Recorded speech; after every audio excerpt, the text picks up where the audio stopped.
So hi, I know Remi's introduced me, but I'm just going to introduce myself a little bit more. So as you know, my name's Zacchia.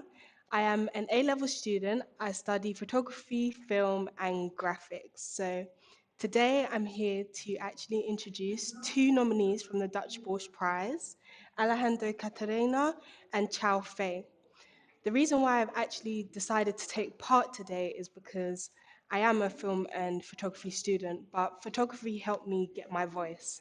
I do it outside of school as a hobby. I'm a portrait photographer, and to just see other artists, photographers, and others just exhibit their work and show their own perspective and have others interpret it, I find amazing because I feel that everyone has a opportunity to see what they want in art, and it's something that you can relate to, and I just think that's beautiful.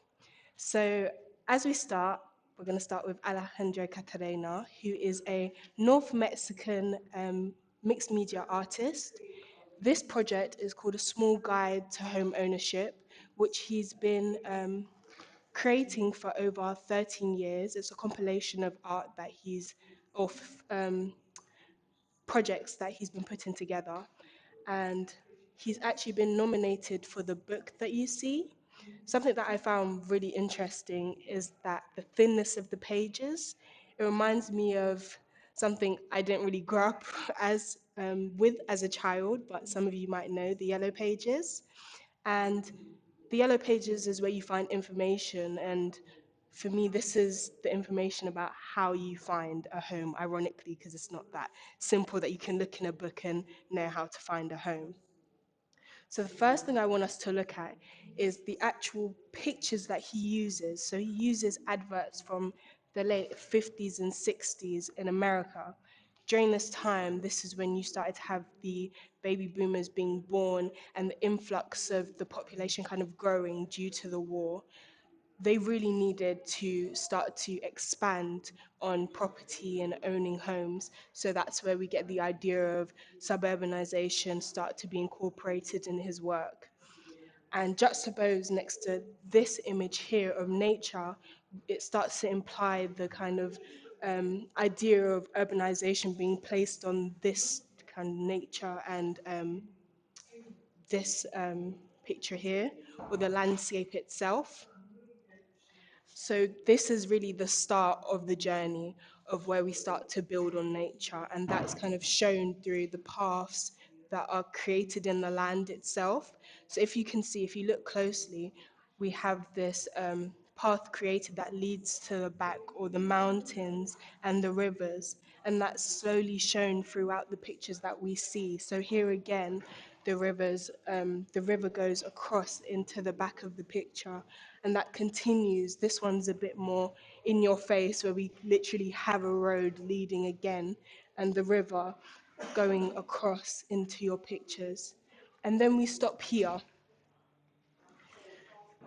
Now, with this picture, this is the first time we see human inhabitants, our first kind of print of anyone being there. But with that, we see this massive litter of just garbage. And that's quite upsetting for me because it shows what we leave there. And before that, we have this beautiful nature that hasn't been touched and hasn't had any kind of pollution. And we've come and just settled here and left it. And I just thought, do we think about that when we go and take up some of nature? It's not something that we actually think about. We just take the land and don't really think, is it something that we actually are able to say, can I have it? We just take it. It's not really a question. And if we just go to this picture here, this massive one, before we even look at the larger picture itself, is there anything that stands out to anybody? Yes. So- Okay, any more? A cross. Where is it? I think that might be a line. So you have like telephone lines like that. Anything else? The Advertising, lovely, lovely. So these are all amazing things that everyone's picked up on. But what I'm kind of thinking about is the book itself.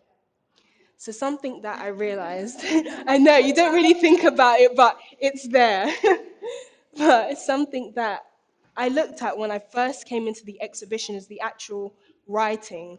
So how to mortgage your future and find happiness. Then we have this lovely couple that's happy and kind of, you know, come on, let's buy a house, guys. Do you know what I mean? So, but if we take a step back, when I think of happiness, I also link that with fulfillment. But there's nothing finished here. There's no one in these homes. It's still in its construction phase, but it still doesn't seem as if it's meant to be there. And that's what really stands out to me, the fact that it seems as if it's encroaching on nature, and that this is really nature's, this is all nature's, and we've come and just slapped this on here.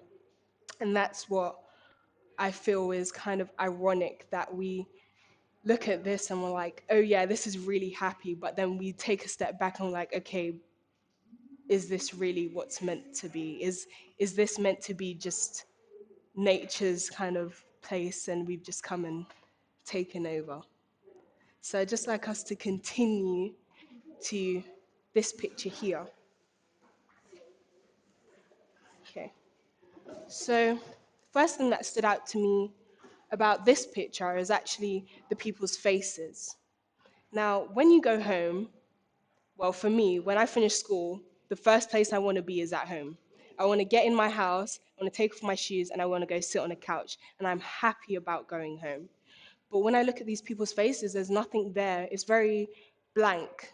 Their positioning is very stark. There's nothing very happy. Even though we have these very bright colors, saturated clothes, their faces completely take away from that. They no longer seem as if they belong. And what kind of adds to that is the background. In your house, you have clocks or paintings or something making it individual. But here, every window has nothing in it. There's nothing tying these people to these spaces.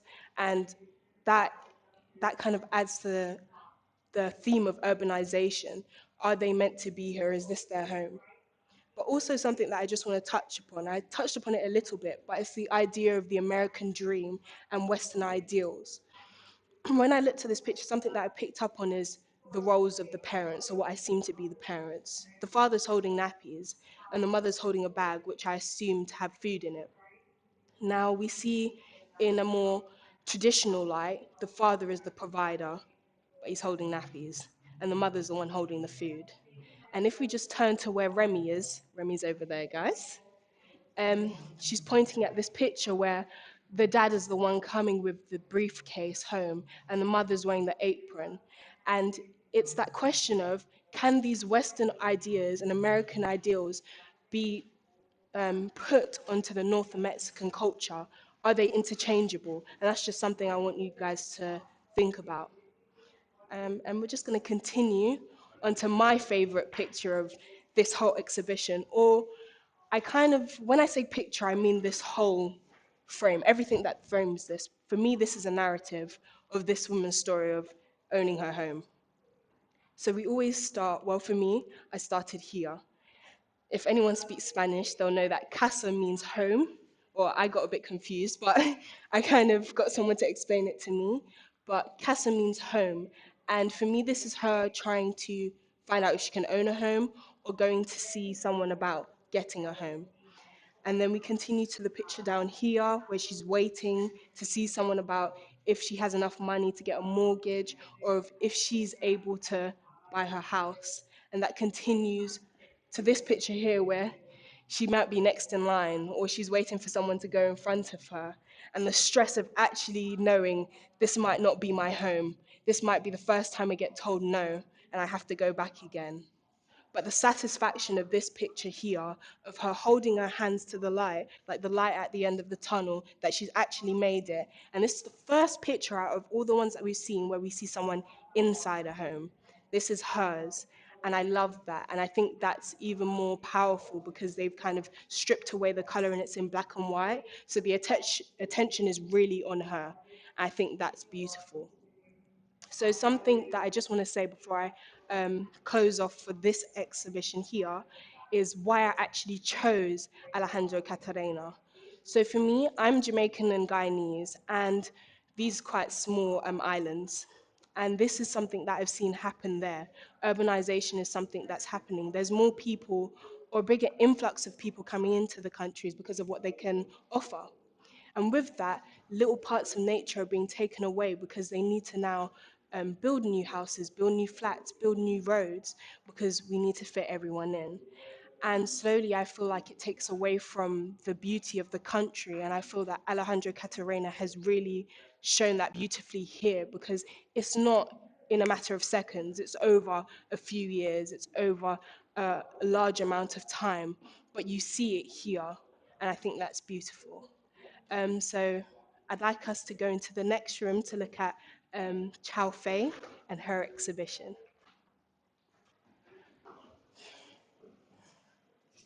So just before we start, I'm going to tell you a little bit about the artist and her work. This is Chow Fei, a Chinese mixed media artist. She has been working on this project called Blueprints, which is actually the name of the whole exhibition. The film here is actually called Nova. Her themes that she looks at are automation, virtuality, and how they work together, and how this affects our reality. Just before we even watch the film, is there anything that stands out to you about the room? Okay, anything else? It's cool. Thank you, thank you. That's an amazing point. So the cinema. One of the things that she does is she loves to create an immersive experience.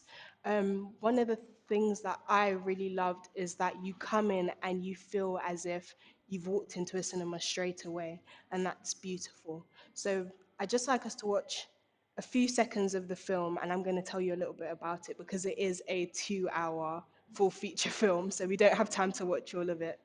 But just have a look at some of it.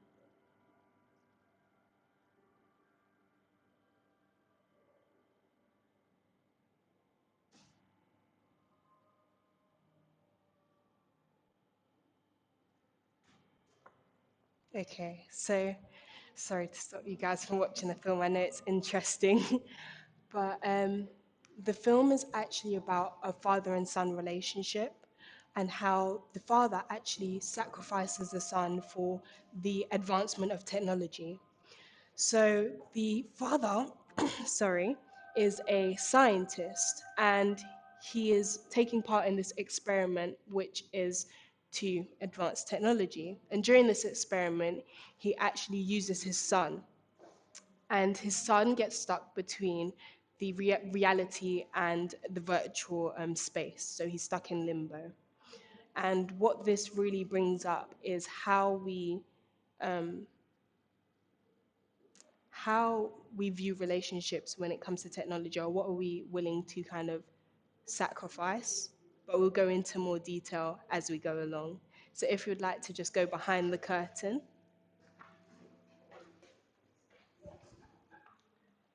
So this picture here is actually of the Hongjia Theatre, which is Chow Fei's studio. Before it was her studio, it was actually a theatre for some of the locals who worked in a computer factory nearby. So the idea of technology is really deep rooted in her work. As you can see, this is where she's decided to make her studio. One of the things that I thought was very interesting about the picture is this is a staple in her film. She actually uses this as the first place that we see the son and the father together, and the first time that we see a son and a love interest together. So this is kind of setting up the relationships between the two. But also, sets up kind of this break of the father and son's relationship because we no longer see them there together. You always see one or the other. But as I've said that, I kind of want to lead to this picture because I really believe that this encapsulates how they are together or the separation that has been built. So the first thing that you see is the wall. Completely, you understand separation. They're no longer attached to each other. But also the son's eye line. The son's eyes kind of wander towards the father, but the father looks straight ahead. There's no bond between them anymore. The son might long for it, but he's not getting it from his father. And with that, I see it as him knowing that he's given up his son for technology, and technology is now his first love. Whereas the son is kind of longing for that relationship with his dad, and he's not going to get it because his father's not interested. But continuing with that idea of separation, we have this still here, which is both from the film. What is amazing about this one is actually it's including in the film is that the father can't actually see the son. The father is looking at the graph. If you can see, it's very faded, but the graph is what he's looking at, and the son can see the father. But there's still that barrier between them because the father doesn't know his son's there at all. And it speaks to their relationship, which one's longing and which one doesn't really not care anymore, but doesn't have that love anymore. The love is technology, which is why he cannot see his son. But I don't know if you've picked up, but in the room, I know someone said it about the curtains, but small things like how she incorporates the theme of separation with the walls. If you notice that in the other room, the whole room's white. There's none of this blue and white, and there's none of the curtains actually separating the room. But it's something that even if you don't think of in the front of your head, is there. And I thought that was amazing. But what I really want to talk about with the separation is how the question that it brings up is how does technology affect the way that we interact with family or the relationships that we have? Simple things that you don't go to see your family, you text them or you call them. Do you know what I mean? You send them a meme or something. The way that we interact has changed massively with technology. We don't send mail or, like go bring flowers and things like that. But this is how it's affected us. And something just to conclude is a question that came to me when I was doing my research is what are we willing to sacrifice is the big question. But in this exhibit for Chow Fei, the question was, how far are we willing to go to advance technology? So for me, if you think about small things like your facial ID and your thumbprint, or if you go shopping or like online shopping, or you go onto a website, you have accept all, and then you have like save and your preferences. I know most people just press accept all and like, it's fine, you don't know what they're gonna do anyway. But when you press accept all, do you know where your data's going? It's not just going to one website. They send it to many websites. And now more people have your data, but you're not aware of that. Is it a choice that you make? Do you know the choice that you're making? Are you aware of that choice? Are we giving that up? Are we giving up that right to choose freely? And that's something to think about. And when we think about that question with Alejandro Cartagena, it's about how much are we willing to sacrifice nature to advance the economy? When we build these buildings, do we really need them? Is it something that we really need to build upon? Is it something that is thought about really? Or is it just for, we need to do this now? We need more buildings. Is it, I guess what I'm trying to say is it something that we think about fully? Is it something that we have control over fully? And that's just a question to ponder. But before we finish, is there any questions that anyone would like to ask that I think I could answer? No questions? Well, thank you for listening to me. My name's Zacchia again, and I appreciate you guys listening. Yeah.